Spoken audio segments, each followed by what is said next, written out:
1960 Pakistan south Asia کے ایک fastest growing economy ہے۔ اس وقت پاکستان کی گروئنگ اکانومی انڈیا سے 3 گنا زیادہ تھی۔ پاکستان کی بینکنگ کریڈٹ 4.77 بلین تھے۔ The era of green revolution. Pakistan اس وقت ایک بگ اکنامک پاور سے کچھ سٹیپ کے فاصلے پر تھا، لیکن ایسا کیا ہوا کہ آج 2023 میں پاکستان کے ایکسٹرنل بینک ڈیبٹ 124.3 بلین ہے۔ پاکستان کی اکانومی میں کیا اپس اینڈ ڈاؤنس آئے؟ میں ہوں دانشور اور یہی سب ہم اس ویڈیو میں سمجھیں گے، تو لیٹ سمجھتے ہیں۔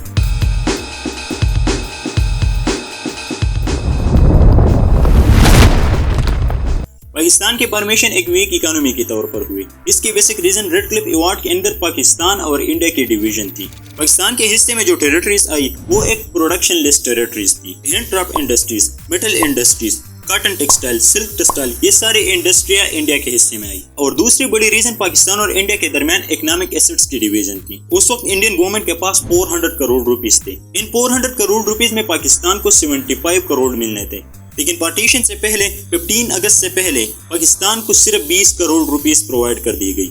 پاکستان کو اب اور 55 کروڑ روپیز ملنے تھے، لیکن اسی دوران کشمیر کو لے کر انڈیا اور پاکستان کے درمیان ایک وار چھڑ گئی، تو انڈیا نے اور پیسوں کے ٹرانسفر روک دی۔ اس وقت Indian home minister Sardar Patel نے ایک سٹیٹمنٹ دیا کہ پاکستان کو تب تک کوئی پیمنٹ نہیں ہوگی جب تک کشمیر کا ایشو سالو نہیں ہوتا۔ تو ان سارے مسئلوں کی وجہ سے فرسٹ 9 ایئر پاکستان میں کوئی اکنامک ماڈل پیش نہیں ہوا۔ اکنامک ماڈل تو دور کی بات، پاکستان میں کوئی کنسٹیٹیوشن تک نہیں بنا، بس ایک پولیٹیکل وار چلتی رہی۔ تو اس کے بعد آتا ہے ایوب خان کی military take over. Ayub Khan نے آتے ہی ایک اکنامک ماڈل پیش کیا، ہاورڈ ٹریکل ڈاؤن اکنامک ماڈل۔ اس وقت پاکستان میں 20 to 22 ڈچ فیملیز تھی، تو ایوب خان نے سوچا اگر سارے اکنامک پالیسیز ان فیملیز کے ہاتھ میں دی جائے تو وہ اپنے اپنے سیکٹر کو ڈیولپ کرنے کے لیے پالیسیز بنائیں گے، تو ایسے میں پاکستان کے 22 سیکٹر اپنے آپ اپلفٹ ہو جائیں گے، جس کا ایک ٹریکل ڈاؤن امپیکٹ ہوگا، یعنی نچلے سطح تک لوگوں کو روزگار ملے گی۔ ایوب خان کے اکنامک پالیسیز کے 3 مین فیکٹر تھے: پرائیویٹائزیشن، لبرلائزیشن، ایگریکلچرل ریفارم اور انڈسٹریل ریفارم۔ ایوب خان کے اکنامک پالیسیز میں ایک اور بات بھی تھی، انہوں نے ان سارے گڈس کے امپورٹ پر بین لگا دی جو پاکستان میں خود مینوفیکچرڈ ہوتے تھے، تو اس کی وجہ سے کنٹری کی انڈسٹری اسٹرانگ ہو گئی۔ فرسٹ اکنامک پلان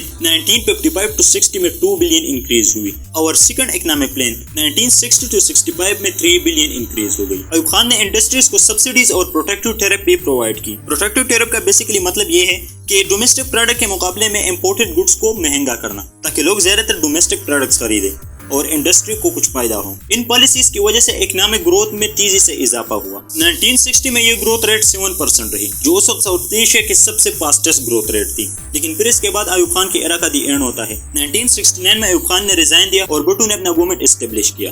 بھٹو نے آتے ہی ہاورڈ ٹریکل ڈاؤن ماڈل کو سائڈ پر کر دیا اور اپنا ایک نیشنلسٹ ماڈل امپوز کیا۔ اب اس ماڈل کے کیا بینیفٹس اور کیا فیلئر رہے، وہ سب ہم اس پاکستان اکانومی کی نیکسٹ ویڈیو میں سمجھیں گے۔